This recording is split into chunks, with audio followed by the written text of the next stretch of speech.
The headlines. Prime Minister Narendra Modi leaves for 3-day visit to Russia and Austria, says these visits will be a wonderful opportunity to deepen ties with the two countries. Hemant Soren government wins trust vote in special session of Jharkhand Assembly. Madhya Pradesh cabinet expanded. Ramniwas Rawat takes oath as minister. Supreme Court takes up matter of NEET-UG alleged exam irregularities. Heavy rain disrupts normal life in Mumbai. IMD issues orange alert for next 24 hours and predicts high tide this afternoon. And in tennis, Carlos Alcaraz and Jannik Sinner enter quarterfinals of Wimbledon.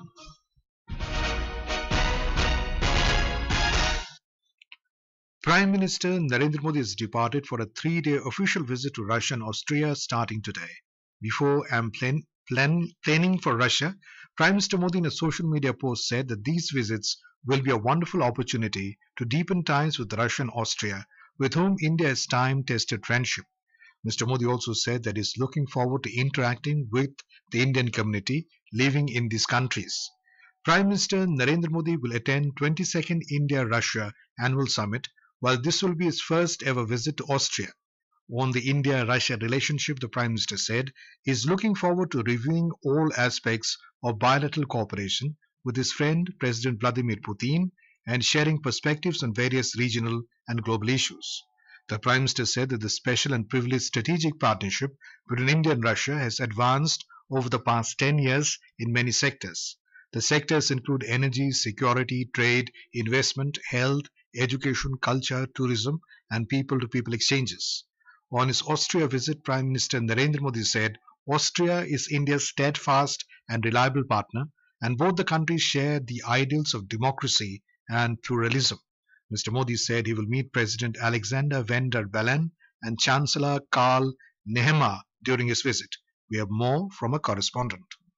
Defense, trade linkages, investment ties, energy cooperation, education, science and technology, culture and people-to-people connections will be the key agenda during the 22nd India-Russia Annual Summit. Prime Minister Narendra Modi and Russian President Vladimir Putin will review the entire gamut of multifaceted relations between the two countries. They will also exchange views on contemporary regional and global issues of mutual interest. The issue of early discharge of Indian nationals who have been misled into the service of Russian Army is also expected to feature during discussions. With Bhupendra, Durgesh Bhadoria, Akashvani News, Delhi.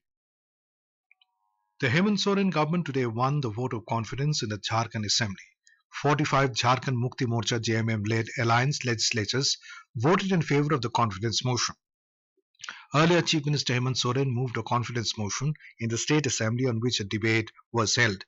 During the division of votes, the opposition created a ruckus and shouted slogans against the Soren government. The House adjourned sine die after the trust vote. The 48-year-old Soren was sworn in as Chief Minister of the state on July 4th, within a week of being granted bail in a money laundering case tied to an alleged land scam. Oath ceremony of ministers is likely to be held this afternoon. New faces are likely to be included in the cabinet. In Madhya Pradesh, in the brief expansion of the state cabinet today, Governor Mangu Bhai Patel administered the oath of office in secrecy to Ramniwas Rawat as the cabinet minister. Now, the state council of ministers is a total of 31 ministers. Chief Minister Dr. Mohan Yadav and other cabinet members were also present on this occasion. Mr. Rawat is a senior leader of Chambal region and has been elected MLA 6 times from Vijaypur seat. Mr. Rawat resigned from Congress a few months ago and joined the BJP. The Supreme Court is hearing a batch of pleas related to the NEET-UG exam, including those alleging irregularities and malpractices in the medical test, and seeking a direction to conduct it afresh. The bench will first hear the petitions asking for a retest, challenging the entirety of the test on ground of vitiation, followed by the arguments of NTA and the centre. A bench comprising Chief Justice D.Y. Chandrachud, Justice J.B. Pardiwala and Justice Manoj Mishra is hearing a total of 38 petitions related to the exam today. Earlier in an affidavit filed before the Apex Court, the Centre and NTA said there was no need to reconduct the medical exam in the absence of any evidence of large-scale irregularities. It also contended that a fresh exam would adversely affect the lives of lakhs of genuine candidates.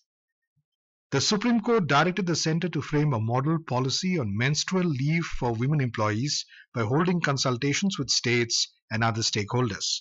A bench comprising Chief Justice D.Y. Chandrachud, Justice J.B. Pardiwala, and Justice Manoj Mishra today disposed the PIL seeking menstrual leave policy and directed the Ministry of Women and Child Development to hold stakeholder meetings to consider framing a policy on the same. The bench said it is a policy-related issue and not an issue for the courts to look into. Moreover, a decision from the court on granting such leave to women may prove to be counterproductive and detrimental, as employers may avoid employing them. In Jammu and Kashmir, the Directorate of Health Services Kashmir has introduced a pony ambulance service for the Sri Amarnath Ji Yatra 2024, providing critical healthcare support to pilgrims during the journey. Conceived by Director Health Services Kashmir, Dr. Mushtaq Ahmad Rather, under the guidance of Secretary Health and Medical Education, Dr. Syed Abid Rashid Shah, this innovative initiative has been widely appreciated by the Yatris. The pony ambulance, a horse-mounted emergency response system equipped with medical kits and oxygen cylinders, accompanies pilgrims along both the Baltal and Pahalgam axis. A Haryana Roadways bus overturned near Pinjore near Panchkula, Haryana this morning, injuring over 50 passengers. The Haryana government has suspended the driver of the bus, Sandeep Kumar, and the conductor, Yashpal, in this case. Haryana Transport Minister Asim Goel said that a committee will be formed to probe the accident and 2 new buses will be started on the route where bus accident took place. The injured were admitted to Pinjore Hospital and Sector 6 Civil Hospital in Panchkula, and some were referred to the PGI Chandigarh. President Draupadi Murmu, who is on a 4-day tour to Odisha, will visit the historic Udayagiri Caves in Bhubaneswar today. Udayagiri Caves are famous for the Hathi Gumfa inscription, which is carved out in Brahmi script. The inscription starts out with the Jain Navkar mantra and highlights various military campaigns undertaken by Kharvel, a great monarch of Kalinga, the ancient name of Odisha. President Murmu will also interact with the students of Vibhuti Kanungo College of Art and Crafts and Utkal University of Culture during her visit. She will also inaugurate the Divine Retreat Center of Brahma Kumaris at Haridamada village near Bhubaneswar and launch the Lifestyle for Sustainability campaign. This is Akashvani giving you the news. For quick news updates around the clock, follow us on X handle at AIR News Alerts. Normal life has been affected in Mumbai after the city recorded over 300 millimeters of rainfall at various places in a 6-hour period from 1 a.m. to 7 a.m. today. The Indian Meteorological Department has sounded an orange alert of heavy rain in Mumbai, along with a high tide of 4.40 meters. The Guardian Minister of Mumbai, Deepak Kesarkar, said in a state assembly that the situation will soon be normal. We have more from a correspondent.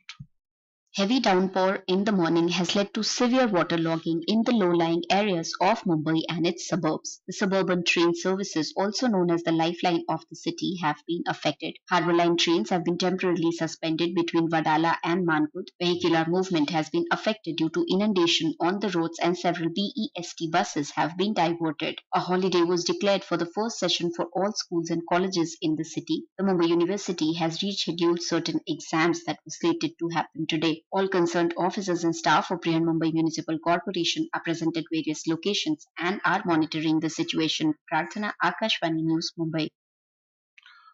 Normal life has been adversely affected due to waterlogging following heavy rainfall in the Kumaon region of Uttarakhand. Our correspondent has reported that due to heavy rains late night in Champawat, Udham Singh Nagar and Pithoragarh districts, waterlogging occurred in the plains, after which many affected families have been shifted in safe places. More than 150 families in Purnagiri Tehsil of Champawat district have been shifted to safer places by the State Disaster Response Force and Police Force with the help of the local administration. At the same time, waterlogging has occurred in more than 25 places in Khatima and Starganj Tehsil of Udham Singh Nagar district. SDRF, Police, Water Police team and Tehsil administration, including 98 members of NDRF, are jointly carrying out relief and rescue operation. NDRF has rescued about 150 people from Gilhari, Chakarpur village and shifted them to safer places. Due to heavy rainfall rainfalls in Pithoragarh district and increase in the water levels of rivers has been recorded. On the other hand, traffic is blocked on more than 100 roads due to rains and landslides in the mountains area of the state. Efforts are being made to open all the routes. Sakshi Singh, Akashvani News, Dehradun. Meanwhile, Chief Minister Pushkar Singh Dhami held a meeting with the Kumaon Commissioner, District Magistrates of Champawat, Udham Singh Nagar and Pithoragarh and other concerned officials through video conferencing today. During this, he directed the officials to expedite the relief and rescue operations. सभी जिलों के जिला अधिकारी थे। कहा गया है कि अभी इस समय में हमको सबसे जो जरूरी है सबकी जान माल की सुरक्षा करना और उसके लिए एनडीआरएफ, एसडीआरएफ और भी जो भी हमारे विभाग आपदा के समय में काम करते हैं सभी विभागों को तत्काल मौके पर जाने के लिए कहा है। अधिकारियों को भी मौके पर जाने के लिए कहा है। किसी तरह से लोगों को वहां पर जो है अभी फंस गए उनको सुरक्षित स्थानों पर पहुंचाया। The Met Department has issued an orange alert for heavy rain in the Champawat, Nainital and Udham Singh Nagar districts today. Heavy rain warning has also been issued in some parts of the state. The Indian Meteorological Department has forecast extremely high rainfall in the northeastern part of the country, including Arunachal Pradesh and Nagaland. Speaking to Akashvani News, senior scientist in IMD, Soma Sen Roy said that most parts of central India are also going to witness heavy rainfall today. Heavy to extremely heavy rainfall is also likely to continue in eastern India. IMD has also forecast extremely high rainfall in the west coast region. The weather forecast for the next 5 days, very heavy rainfall is likely all along the west coast from Kerala south into Karnataka and remaining parts of Madhya Pradesh are likely to get up to 20 centimeters. Remaining parts of peninsular India is also likely to get heavy rainfall today. If you talk central India, today we expect very heavy rainfall over West Pradesh, that is 12 to 20 centimeters. Tomorrow onwards, rainfall is likely to decrease and only heavy rainfall is likely throughout central India. Over Delhi, we are expecting light rainfall during the next 5 days. The joint military exercise Maitri 2024 between the Indian Army and the Royal Thailand Army is currently underway in Tak Province, Thailand. This exercise marks a significant milestone in fostering military cooperation and enhancing the operational capabilities of the two nations under the United Nations Charter. According to a press release from the PRO Defense, troops from both contingents have been actively engaged in rigorous training sessions focusing on counter-insurgency and counter-terrorism operations in jungle and urban environments.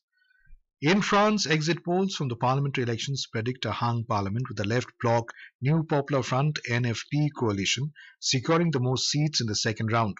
President Emmanuel Macron's centrist Ensemble alliance has come in second, while the far-right National Rally RN follows in third place. None of the coalitions have enough seats to secure a majority.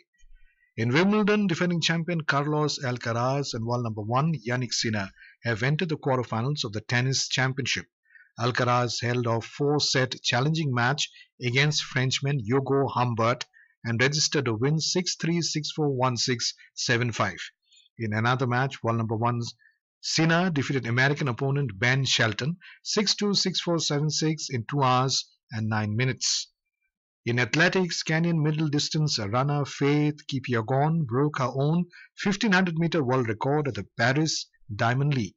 Kipyegon clocked 3 minutes 49.04 seconds, taking 0.07 seconds and improved a world record she set last year in Florence, Italy. Her early pace was swift and she covered first 800 meters in 2 minutes 4 seconds. And now, before we end the bulletin, the headlines once again. Prime Minister Narendra Modi leaves for a 3-day visit to Russia and Austria, says these visits will be a wonderful opportunity to deepen ties with the two countries. Hemant Soren government wins trust vote in special session of Jharkhand Assembly. Madhya Pradesh cabinet expanded. Ramniwas Rawat takes oath as minister. Supreme Court takes a matter NEET-UG alleged exam irregularities. Heavy rain disrupts normal life in Mumbai. IMD issues orange alert for next 24 hours and predicts high tide this afternoon. And in tennis, Carlos Alcaraz and Jannik Sinner enter quarterfinals of Wimbledon. And for details of these stories and more, log on to our website www.newsonair.com and News on AIR app. And with that, we end the Midday News.